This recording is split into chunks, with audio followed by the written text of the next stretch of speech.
오늘은 7월 6일 목요일 새벽 시간입니다. 미국의 뉴욕 증시가 독립기념일 연휴 뒤에 첫 거래일에서 하락 마감했습니다. 하반기에 금리를 더 인상해야 한다라는 6월의 FOMC 오늘 공개된 의사록을 접하면서 소폭 하락했습니다. 연준은 의사록에서 올해 하반기에도 금리 인상을 지속한다는 강한 의지를 보였지만 금리 인상의 속도는 그동안의 급한 속도보다는 좀 늦춘다는 점을 시사했습니다.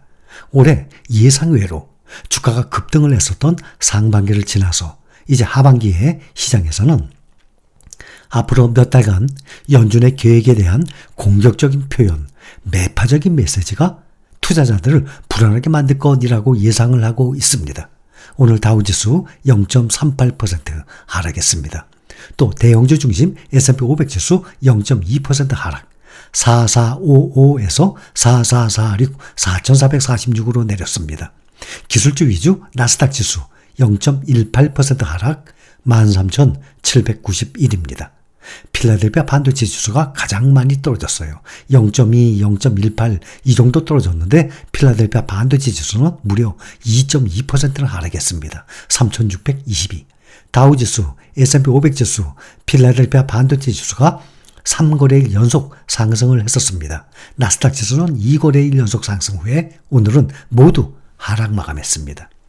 미국의 연방준비제도 지난 6월 달에 처음으로 금리를 동결했었죠. 연방공개시장위원회 정례회의의 의사록이 생각보다 훨씬 매파로 드러났습니다. 연준이 오늘 내놓은 지난달 연방공개시장위원회 FOMC 정례회의 의사록을 보면 일부 FOMC 인사들은 0.25% 인상을 지지한다라고 밝혔습니다. 연준은 지난해 3월 금리 인상을 시작한 이후 1년여 만에 지난달 13, 14일 FOMC 정례회의에서는 동결을 했었죠. 처음으로.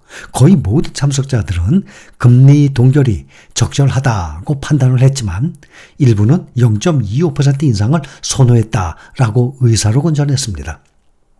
이들은 1년여간에 이어진 이 초강경 긴축의 여파를 한번 확인할 필요가 있다라는 다수 동결론자들에 밀렸습니다.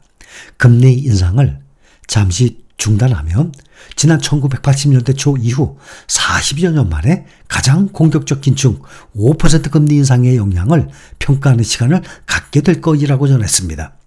연준 위원들은 대부분 10번 연속 금리 인상의 효과를 이제는 시간을 두고 지켜볼 필요가 있다라는 데 동의를 했어요. 10번의 긴축이 일단 지나치게 빨리 이루어졌기 때문에 물가는 뜻대로 잡히지 않고 경제만 위축일 수 있다는 부작용을 염두에 둔 것으로 풀이가 됩니다. 또 미국 중소형 지역 은행들이 위기에 빠지면서 신용 여건이 더욱 긴축되고 있다는 점도 고려 대상이었다고 의사록은 전했습니다. 다만 이것은 추가 인상을 위한 일시 정지 차원입니다. FOMC 참석자 거의 모두가 추가 인상이 적절할 것이라고 판단했다고 의사록이 전했는데 연준에 따르면 18명의 FOMC 위원들 가운데 2명은 추후 한 차례 인상이 적절하다라고 봤습니다. 18명 중에 2명만 한 차례 인상, 2차례 이상 올려야 한다라는 위원이 12명에 달했어요. 금리 인상 속도는 누그러지겠지만 이미 5%에 있는 상황에서 더 긴축에 나서야 한다는 주장이 많은 셈이에요. 연준 이코노미스트들은 올해 안에 가벼운 경기 침체가 시작될 가능성이 높다라는 전망을 유지합니다. 이 의사록에 따르면 연준은 올해 4분기와 내년 1분기에 연속으로 마이너스 성장을 기록해서 기술적 경기 침체에 빠질 것으로 예상을 하고 있습니다. 실제 월가는 당장 다음 달부터 다시 연준이 금리를 올릴 것으로 보고 있습니다. 시장 참가자들은 연준이 다음 달에 금리를 0.25% 올릴 확률을 89%로 점치고 있습니다. 89대 11이죠. 그리고 7월, 9월 연속 인상에 대해서는 18%만 동의한 상태입니다. 파월 연준 의장은 근래 여러 공개 발언을 통해서도 연내 2회 추가 인상 가능성을 그동안 피력해 왔었습니다. 빅테크주들 봅니다. 애플이 0.59% 하락을 했습니다. 191.33달러, 시가총액은 아직 3조 달러를 넘어선 상태. 또 엔비디아가 0.23%, 애플과 엔비디아만 하락했습니다. 나머지 주요 종목들은 모두 상승했어요. 트위터에 대항을 해서 새로운 SNS를 선보인 메타가 2.92%로 가장 많이 상승했습니다. 빅테크주들 중에 메타가 트위터 대항마로 내세운 새로운 소셜미디어 스레드가 출시를 코앞에 두고 규제 탓에 유럽연합 지역에서 지금 제동이 걸렸습니다. 디지털 시장법은 빅테크 기업들의 이 반경쟁 행위를 막기 위해서 서로 다른 플랫폼 간의 개인 정보를 결합하는 것을 금지하고 있어요. 스레드의 경우에는 인스타그램을 기반으로 하기 때문에 스레드와 인스타그램 간 정보 공유가 디지털 시장법에 저촉될 여지가 있다라는 뜻으로 해석이 되는 것입니다. 디지털 시장법을 이걸 위반하게 되면 연간 글로벌 매출액의 최대 10%를 과징금으로 내야 하고 반복적으로 위반을 할 경우에는 그 비율이 20%로 2배 확대가 됩니다. 메타는 현지 시간 6일 스레드를 본격 출시할 예정으로 100개 이상 국가에서 서비스를 시작할 것이라고 밝혔는데 전체 국가 리스트는 아직 공개하지 않은 상태입니다. 필라델피아 반도체 지수 오늘 가장 많이 떨어졌습니다. 2.2%로 가장 많이 하락했고 엔비디아를 비롯한 주요 종목들은 모두 하락했어요.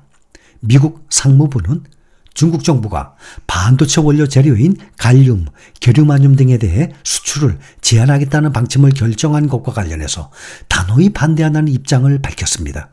앞서서 중국 상무부는 최근에 반도체용 희귀 금속인 갈륨과 게르마늄에 대한 수출을 8월 1일부터 통제키로 했다고 발표했어요. 이에 따라서 중국 당국의 허가 없이는 이 금속을 수출하지 못하게 됩니다. 중국 당국은 이 희귀 소재의 수출 제한은 이제 시작일 뿐이다 라고 말하고 있어요. 중국은 전 세계 갈륨과 게르마늄의 80%를 생산하고 있는 것으로 알려졌습니다. 근데 문제는 이것이 더욱 확대가 되어서 2차 전지 소재 거의 다 중국에서 나오고 있지 않습니까? 이것까지 수출 불가까지 이어지게 되면 전기차 배터리 산업 분야에서 큰 혼란이 생기게 될 것입니다. 미국, 중국 전기차주들도 중국의 리오토만 1.5% 하락하고 모두 상승했습니다. 기대 이상의 분기 생산 출하 실적을 공개한 리비안, 지난주 17% 폭등에 이어서 오늘도 4.45% 급등했습니다. 중국 전기차주 샤오펑이 5.87%로 가장 많이 올랐습니다. GM, 제너럴 모터스는 2분기의 판매량이 18.8% 증가한 것으로 나타났는데 주가 상승은 1.16%에 그쳤어요. GM이 출고한 2분기 신차는 총 69만 1978대로 회사가 수많은 공급망 문제와 씨름했던 지난해 같은 기간에 58만 2401대보다 크게 증가한 것이지만 이것은 다시 정상화 수준으로 풀이가 되는 것입니다. 오늘 테슬라는 0.95% 상승해서 282달러로 300달러를 향해서 올라가고 있습니다. 다만 중국의 라이벌 비아디가 테슬라 베스트셀러 전기차인 모델 Y의 대항마인 N3 전기 스포츠 유틸리티 차량 SUV를 공개하면서 주가 급등세에 제동이 걸린 상태입니다. 또 돈나무 언니 캐시우드의 아크인베스트가 3일 테슬라 주식을 추가로 매도했다는 소식도 악재로 작용했어요. 캐시우드의 아크인베스트는 820만 달러, 약 100억 원 이상이 넘는 테슬라 주식을 매각한 것으로 알려졌습니다. 그래서 테슬라가 오늘 277달러까지도 내리기도 했었습니다. 그러면서 오후 들어 낙폭을 만회하면서 결국 상승 마감했습니다. 테슬라는 전체 판매량의 97%가 모델 Y와 모델 3에 의존하고 있어요. 근데 두 모델이 각각 3년과 6년 전에 출시됐다는 점입니다. 앞으로 시장 수요를 계속 끌어낼 수 있을지 이것이 의문이에요. 오래되고 제한적인 차량 라인업에 이 시장 경쟁력이 떨어지면서 한계가 올 수 있다라는 지적이 나오는 것입니다.